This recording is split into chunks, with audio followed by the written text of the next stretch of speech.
Hey everybody, this is Paul doing a quick check.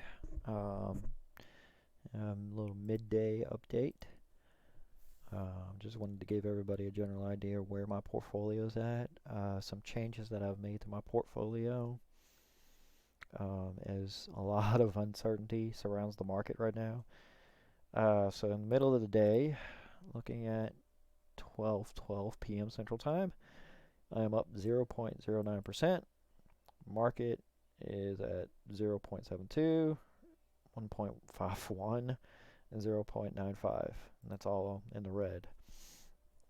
Um, when it comes to yesterday, if I compare mine to yesterday, I was also up.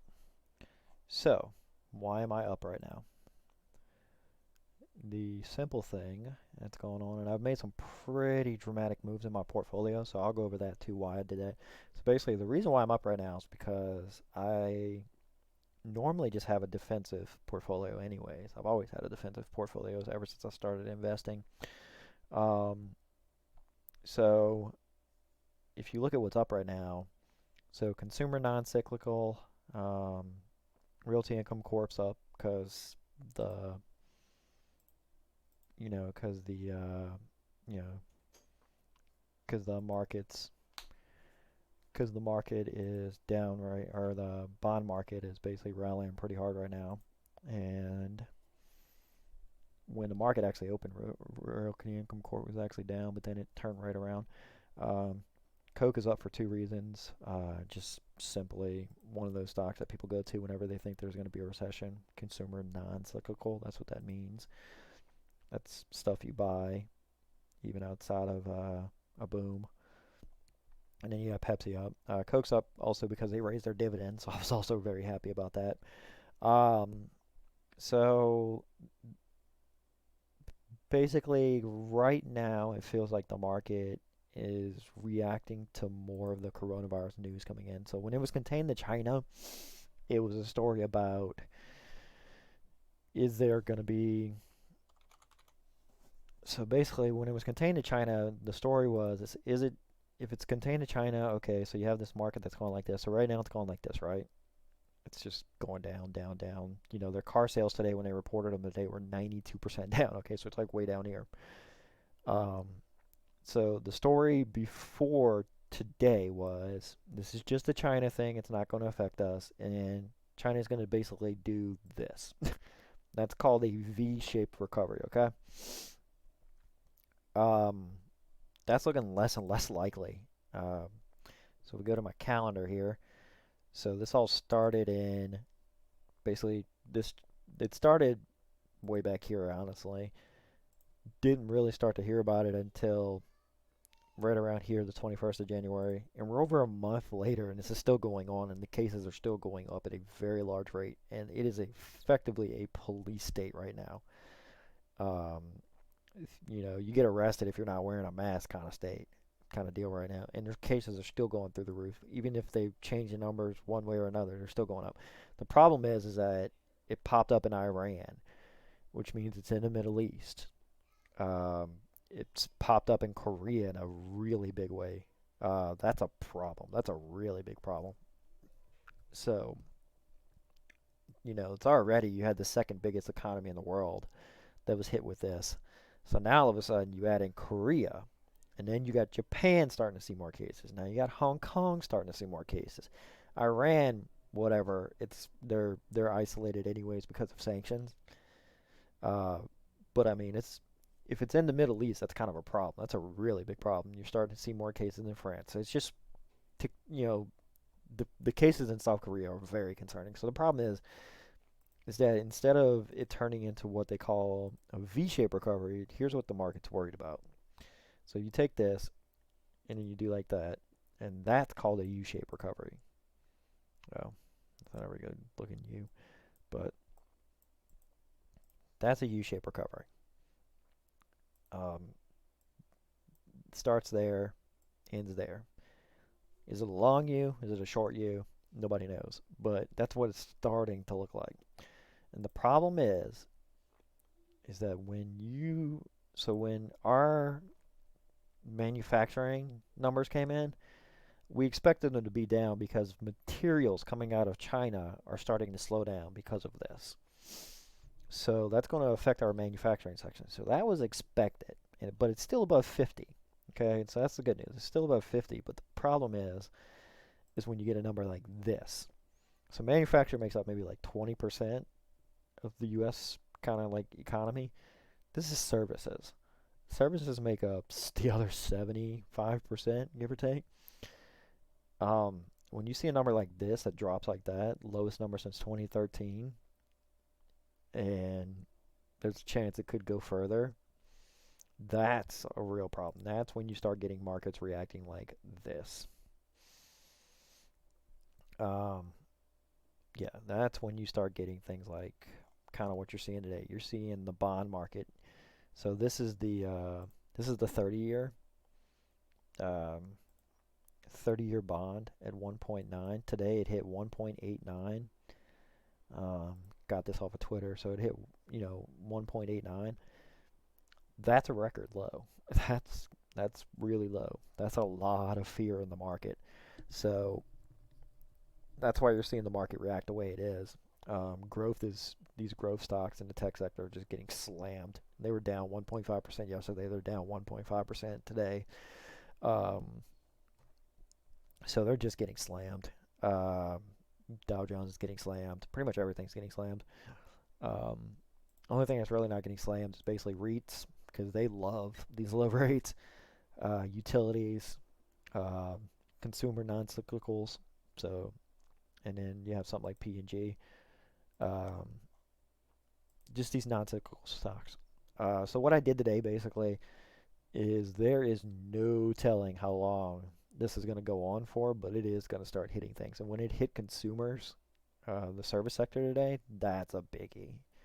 That's a big red flag. So what I did today is basically I reduced IBM, I reduced 3M, I reduced Disney, um, Leggett and Platt, I dropped that, and I moved the money into USFR. USFR is just basically a place just to hold money. It's a short end treasury tracker, ETF. Um, so instead of having my portfolio at 70% stocks and 30% bonds, it's at 60%, 40%. So I'm still exposed to the stock market in a very large way. Um, but I'm exposed to defensive sectors of the market right now as I kind of, as we kind of watch this from the sidelines here. Um, so, yeah. So we're gonna monitor this, and the reason why it's become a little bit easier to do this if you kind of go here to the calendar. So when it first started happening, the first week was just horrible for everybody.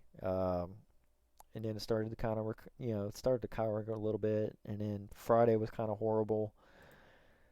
And then you got into February, and everybody just kind of changed their mind, like, oh, China's got this contained, right? So it started to do like this. And then Friday was horrible. So the market did really good, but then all of a sudden Friday was horrible for just no reason. And that's because you didn't know what kind of news you were going to get on the weekend. And then you get into the next week, and then all of a sudden Thursday and Friday are horrible. And you can kind of start to see a really quick trend start to form there. You get into the week, and all of a sudden Monday's not as strong as it was before. Because normally it would recover, like, oh, the news isn't that bad. Well, guess what? Now it's all of a sudden starting to spread to Korea. Uh-oh. Tuesday, let's try a little bit of a recovery. Cool. By Wednesday, Thursday, and then today, obviously, it's just sell, sell, sell. So that became a very easy decision because it's very predictable. So you can just assume if you come out of this weekend with bad news, Monday's going to be horrible.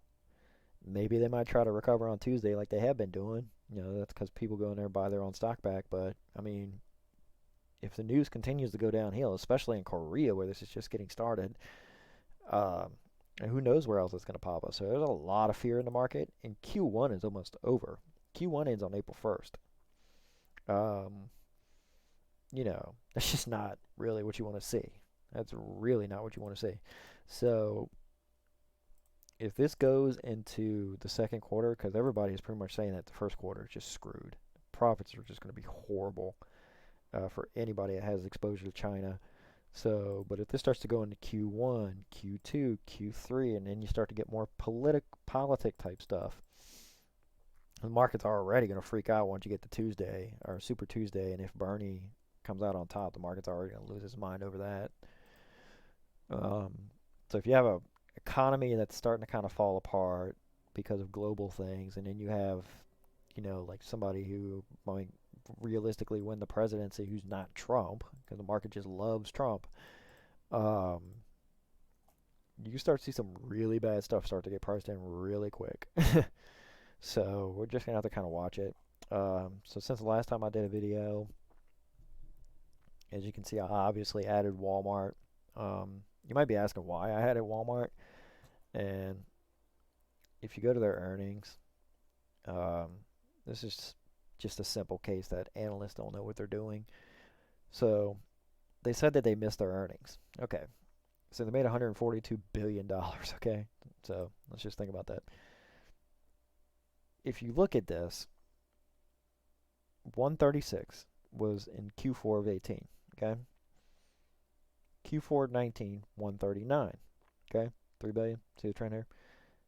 From 139 to 142. See the trend? They were supposed to get 143. And the analysts were like, no, Walmart's earnings are collapsing because of Amazon. That's the most ridiculous thing I've ever heard. Their earnings are consistently going up. And it's the same thing right here. If you look at it, 142, they're expecting 146 or whatever right here. But, so it just doesn't really, it's just weird.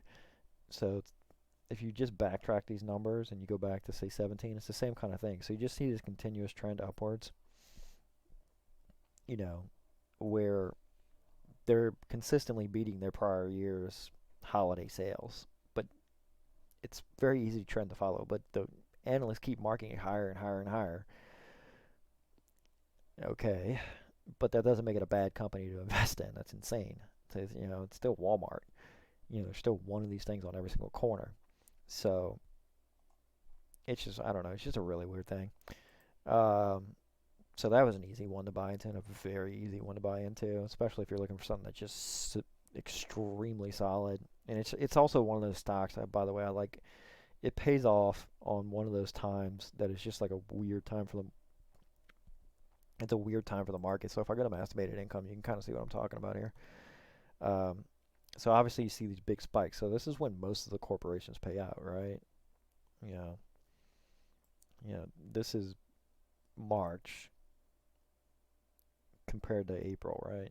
So what I've been trying to do is I've been looking for companies that pay in April and May to buffer these little sections right here, because it doesn't make any sense if I want to retire someday that I only get the big checks every 3 months.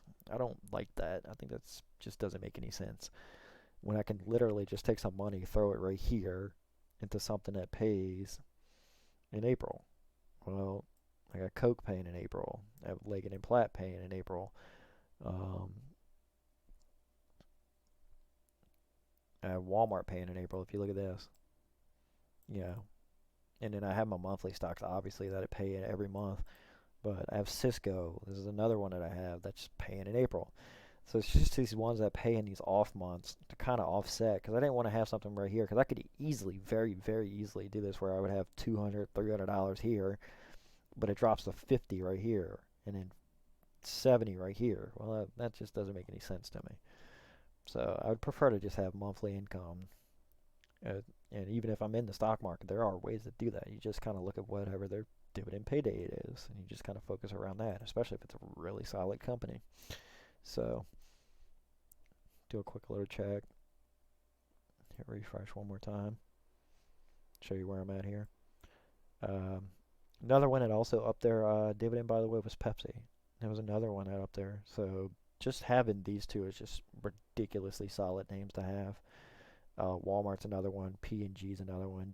This is another one right here. This was down today, and it's actually up because everybody's looking for safety. Um, so if you're just trying to figure out why, like how in the world am I up when everybody else is down? The easiest thing is I mean, you can easily look at this. This is a $1 trillion company that's down 2.6% today. That's a very large amount of the market that's down today. I guarantee if I go over to Apple, it's probably down. Apple literally gave you a profit warning and told you. So, big shocker, Apple's down. It's still up ridiculously through 2019 and 2018 or 2020. But if people are looking to take profits, they're going to take profits in the stocks that are just doing something like this. This is a 5-year chart. If they're going to take profits, they're going to take profits in a stock that looks like this. Especially if they're giving you profit warnings saying, hey, our first quarter profits are going to get hammered because of China. We had to literally shut down all our factories. So, um, so this will probably end up being the number that goes on the video, 42034. This is my sector exposure right now. So as you can see, it's obviously defensive. I mean, municipal bonds, consumer non-cyclical, government bonds, healthcare. When I say healthcare, I don't mean like UHC and Cigna. I mean like if you look at cells 31 and 30, this is what I told you before. So J&J, CVS. Um, so financials. And when I say financials, I mean things like Travelers, Morgan Stanley's in there, Discover Financial Services is in there. So just those kind of financials. Utilities, obviously, REITs. REITs are just doing amazing. Utilities and REITs basically just trade with each other because they both benefit from low rates. Um, and then once this passes, this would be like a section that I would like to. This section right here, consumer cyclicals, I'll jump back into. Industrials, I'll jump back into. Um, so yeah, we'll just see how that goes. But so yeah, that's definitely how I'm doing right now. It's kind of a different thing. My net assets past the 48,000 mark. I was pretty happy about that. I'll be even happier really soon here because I'm gonna get my tax return really soon. So when's the next time I post a video? Yeah. So next time I post a video, I'll actually have my tax return. All of a sudden, you'll think I just did amazing that week because this number will probably be about two or 3 grand higher. Probably about 2 grand higher for sure. This number right here will be 2 grand higher. So I might pass it off as I'm some investing genius. Some people do that. So that number will be 2 grand higher. I'll have to figure out where in the world I want to put it. Probably in something like Walmart, to be honest with you, or I'll spread it out. I might do like just what I did with O. I just dropped it in O, and then as the thing just went up, I just kept taking profits. Um, so yeah, definitely let me know what you think in the comments, and have a nice day.